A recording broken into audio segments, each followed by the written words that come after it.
Well, good day viewers. Today we have a 2005 Honda CR-V with a 2.4 and it's here for a block heater installation. It was bought in Southern Ontario where they don't typically order them with block heaters in, so it doesn't have one. I believe it goes in the right rear passenger side front corner down there, but I'm going to look it up in the instructions.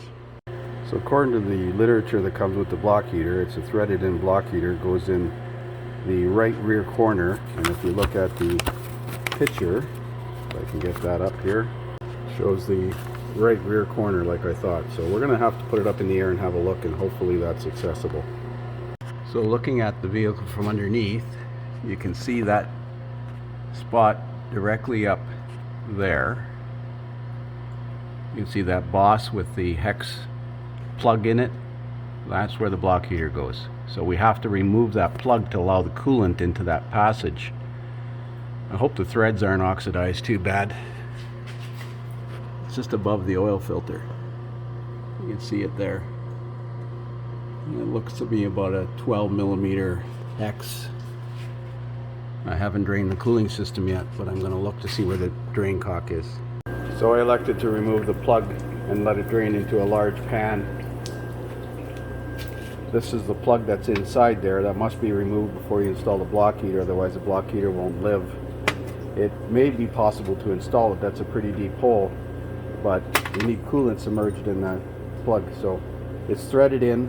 We're going to put some pipe thread sealant on the threads here and install that in the block. So that's the Tembro block heater that they sold me, and it seems to have worked. I did have to clean the threads up in the block with a wire brush on a drill because they were oxidized, and the threads are pretty fine. Tightened it up with a socket and ratchet.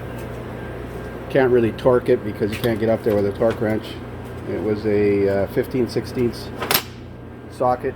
So ready to route the block heater cord out the front and fill the cooling system back up.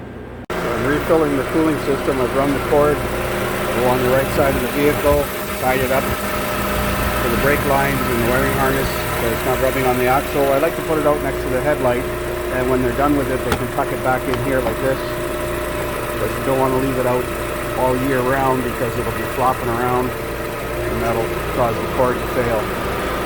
So we're just going to burp the cooling system, make sure we got heat out of the heater. I've already tested it with a block heater tester and it's working.